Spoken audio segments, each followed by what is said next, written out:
Ready. Okay. All right, Coach. So after going through camp and just the anticipation of starting a season, I know everyone's excited about it. After seeing the end result of what happened, just kind of what are your initial thoughts of how your team performed in the win against Boise? I thought the guys gave great effort. Thought it was a day of just ups and downs, but it was good. It was good to see the guys and we see what we need to work on and what we need to get better at and things that we can build off of as well. So overall, I thought it was good. We heard a lot about the halftime. A lot was said and a lot was talked about in terms of what you need to change. What did you, from your perspective, feel like changed from the first half to the second half defensively? Just the whole approach. You read things and say what happened at halftime or what didn't happen at halftime. Just the guys just saying, okay, no more. We're gonna go out and we're gonna play our standard of defense and we're gonna get to the ball and we're gonna make the tackles we're supposed to make and different things like that. So it wasn't any elaborate deal that went on at halftime. It was just really, okay, these are the adjustments, this is what they're doing. Because, again, we were studying UC Davis 2019, 18, 17. They didn't even play last season. So you're going out there, you really don't know what they're doing. So you got to just be really good at what you do and have the adjustments. And we were in spots, and you just got to make the tackles and make the plays that we're supposed to make, get a line correctly. So the main thing was you get in halftime and say, okay, guys, this is what they're doing. We went out there really blinded, trying to figure out, because they was going from empty to unbalanced to different things that we were preparing for. Then at halftime, okay, this is what they're doing. This is how we're going to stop it. And then went out and executed from there. Coach, how do you think the team adjusted to the speed of the game as it was going along, and how would you grade the tackling? The tackling, we got to get better at tackling. To be honest with you, we have to tackle guys. If we get our bodies on them, we get our hands on them, they got to get on the ground. So we have to be better at tackling. Today, that's what we did. We did a tackling circuit. You still teach the fundamentals of tackling. We're not a coaching staff to say, get them on the ground or you got to make that play. No, we're going to show you exactly what you need to do. The proper angles and the proper steps and different things like that to make you a sure tackler. Just showing the guys exactly what they need to do and then going through every play and showing them how we can get better, even on the missed tackles and the things. It was a 3rd and 6. We could have made a tackle for 4 yards to kick in the field goal. Well, the guy breaks a tackle and scores a touchdown. So it goes from a field goal to now they have 6 points. So different things like that. But just actually going out there and doing tackling. We've been doing tackling drills, but again, you still have to go out there and rep it every day because it's still a fundamental sport. Coach, can you kind of describe the whole dynamic between the coaching staff up in the box, down on the field, how that went for a first game? I imagine it's Coach Gibbs. Is he kind of your eyes upstairs and just kind of how did that all work as you're trying to that's what they're doing, this is what we got to do to adjust? How did that work out for you guys? Yeah, so every coach play a role. Upstairs, Addison does a really good job. Coach Addison, he's just very quiet and very, very sharp. He's up there, he has the personnel. They're coming out in 11 personnel, 12 personnel. Coach Ingram is upstairs. If he's checking anything, if a run kind of squirts through there, what happened on the blocks, different things like that, and who was out of their gap, different things like that.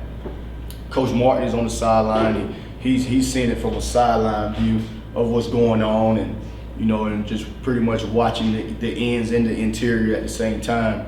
And then Coach Gibbs is on the field, and he's watching the back end. So that's pretty much everyone's job description, and everyone has a job.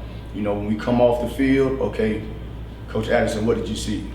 Coach Martin, what did you see? Coach Ingram, Coach Gibbs, just we use everybody's eyes, and that's the fun part. We have a lot of guys with a lot of experience that I trust. So. What do you feel like you can take away from this game and build on, not just what you guys did bad, but what you guys did good as well? You know what? Just going into it, we thought our defensive line would be a strong suit, and leaving the game, we feel the same way. Just we got to lean on those guys and their ability to cause havoc, and they had a really good first game, so it allows us to do some different things. It's always good when your defensive line is clicking. And we got guys up front that we really want to lean on. So just our defensive line, it really makes everything go. For not having played last season, how would you evaluate colleendavis's performance? I've been trying to tell people about him. He's I call him a gorilla. because he just does stuff like he's so powerful, and he's a guy I like being around. He loves football. He doesn't say a lot, but when he's on the field and the ball is snapped, he's like a man possessed. And he's a guy that Coach Martin is doing a great job with his technique, because he was a linebacker that obviously the history of moving to D end, had a little spurt here at D tackle, so he's still like learning the position. And just watching Coach Martin just coach him up, and just the fundamentals and the technique that he does with him is really good. Because Coach Martin is a great teacher, and just watching what he does with the defensive line, the interior line is really good, to be honest.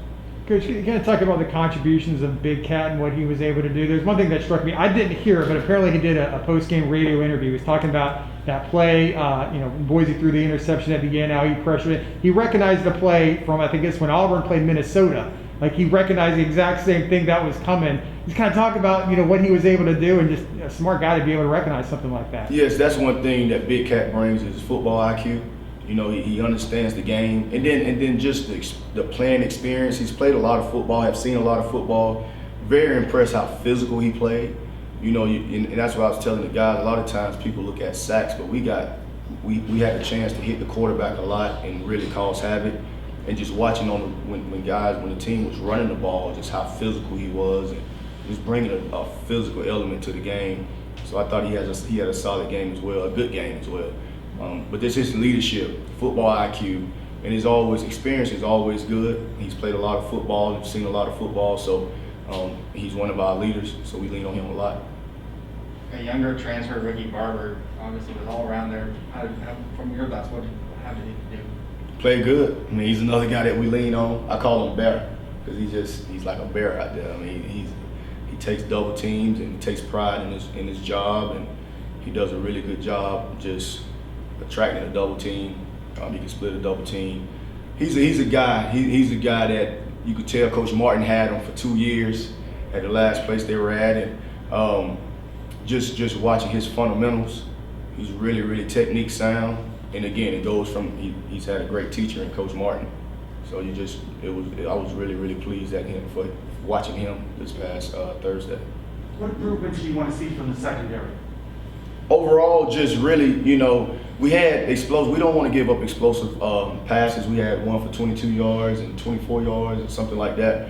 Just communication. Just continue to communicate, make sure everybody's on the same page, make the tackles we're supposed to make. But again, it's not. I have to do a better job with calls too to help them out as far as the secondary. Just continue to get better. Linebackers continue to get better. D-line continue to get better. Coaches continue to get better. So that's the mindset from top to bottom, everyone getting better. Coach, and I think you were asked during spring, just kind of, maybe Pete, you were asked, like, how are you on the sideline? Obviously, you're an excited guy. Into the game, I saw, obviously, when Dylan Lester got the interception, I saw you, sprint down the sideline. Devon Wilson comes over and give you a hug. You just kind of describe the emotion of what that was like, obviously, the long delay and back and forth game, and to know that your defense came up with the play to seal the win. Just kind of what were your emotions at that point? Just proud of the guys. Just proud of these guys, and they have been awesome from day one since Coach Malzahn got here, and when I came the next day, and they have bought into everything we're telling them. And we have good kids. We have good kids that want to learn. They're bright-eyed. They have a coach me coach attitude. I'm just happy for them. I'm no different than the parent that's in the stands, that's jumping around. I jump around at practice. If anybody know Coach T. Will, they know I'm just full of energy. That's just how I am. I was like that as a player. I love the sport, but I love seeing like these guys like happy and seeing them win and seeing them just get better. So that's why I jump around. I'm happy for the guys. They put a lot of work in. So I'm just like the dad that's in the stands, really, to be honest with you. How hard is it to come off that high energy and now looking towards the film coach and refocus, practice and improve? It's not hard at all. It's football. We got to get ready for the next opponent. We already, only reason I'm talking about the last game because you're asking me about it, but we already moved on to Bethune-Cookman, and we have to get better from game 1 to game 2. We just have to. And a lot of the good teams, you're going to see a big difference as far as them jumping, getting better from week 1 to week 2. And that's our main focus. We have a lot of stuff that we need to clean up. The last game is nothing. The last game, if we would have lost the game, there's nothing you could do about it. We won the game. It's nothing you could do about it. We have to move on from there, and that's our focus moving on to the next opponent, and really just focusing on us because we left a lot of meat on the bone where we can get better at a lot of different things, and that's our focus for this week. What's Anthony Montalvo's status? Was he back in practice today? He was back at practice. He's a warrior. I mean, he's a warrior. I'm glad we have him. I love that dude. Like he's a warrior. So, but yeah, to answer your question, yes, he's back at practice. Coach, your first game obviously as defensive coordinator. Were there some special people in the building or people watching on TV? Any communication from people in your past? I mean, was that kind of a special moment too? You know, being able to do that and have people watching that. Yes, it was really good. I got a lot of text messages from coaches that coach me, college buddies. We in the group chat with like 19 of my former teammates, and they always praying for me. And I got another group chat with like 5 of my high school buddies, and the same thing. Just the support was just unreal. Just so many people was texting. I'm like, oh, this is a big deal, you know. So, but it was one song I just kept listening to was "Shall Not Want." From Elevation Church in Maverick City. It's a music group. So the whole time I was just, the good Lord equipped me with everything I need, so I shall not want. So I'm not even, it's just football. Sometimes you make this thing bigger than what it is. It's just football. You know, I was an undersized linebacker just happened to fight 300 pounders.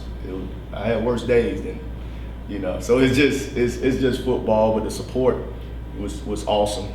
And you know, I was just excited to be out there coaching. Yeah. Thursday night game, did you watch any college football over the weekend, or were you really focused on film and looking ahead? I was skimming through some games last night once we was in meetings yesterday. Like we were getting ready for the next opponent, but at night when I got home, I skimmed through some games and just trying to see what's going on around the country. So yeah, I watched a little bit last night. What can you tell us about Tremont Morris-Brash's status? His status is still, he has some stuff he has to do, and I just leave that to Coach Malzahn. What did you think about your linebackers for first game out there, the 3 guys who played? I thought they played well. We still have a lot to improve on. We watched the film today and went through everything, and just far as their technique and their alignments and different things like that, you know, making the tackles we're supposed to make, you know, communicating. I thought it was a solid day. But we have a lot that we can improve on, which is exciting. I mean, I'm excited to coach these guys because they want to be coached and they want to be good. So that's always a good thing. What do you see from Bethune-Cookman? I think they put up 28 or 21 points in the second half against UTEP last night. Good team. It's a good team. You see all around college football. You go out there sleepwalking, you're gonna get your tail beat. So we respect everybody we play. They are a good football team. Just put up 28 points. You know, on the road, so they will be, you know, just hyped up to come in here and play a game, and we respect them. We respect their coaches. So no, it's every team is gonna get our undivided attention, and we respect them, and looking forward to a good game. How do you grade your performance as a coach in that game? How do you hope to improve from game 1 to game 2? Oh, I have to improve a lot. I mean, I have to improve. Every week is gonna be an improvement. You know, just like the players.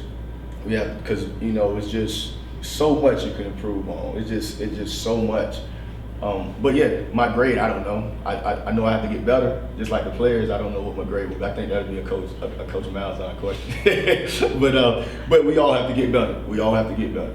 What do you think of obviously the delay? You know, fans had to stick around for 3 hours just to kick off, but the game didn't get over until like 2 a.m., 1 a.m., whatever it was. What do you think about the crowd support and the noise they were providing, being so late and having to awesome. stick it out? I think I tweeted. They don't think I know I did. I tweeted something to the fans because just the support was unreal. A lot of people don't understand how that just helps the team. You know, just looking at the student section and they're telling them, hey, you gotta leave. And no, we're not going anywhere. I'm like, you might want to leave, but still come back. Like, they're talking lightning is coming, but just the support was just, man, it was awesome. It really was. It was a sight to see, and our guys, they fed off of that. And, we got a young fan base, which is awesome. They're rowdy, which is really, really good. Really good. Thanks, guys. Appreciate it. Thanks a lot, Coach. Thank y'all. See you next week.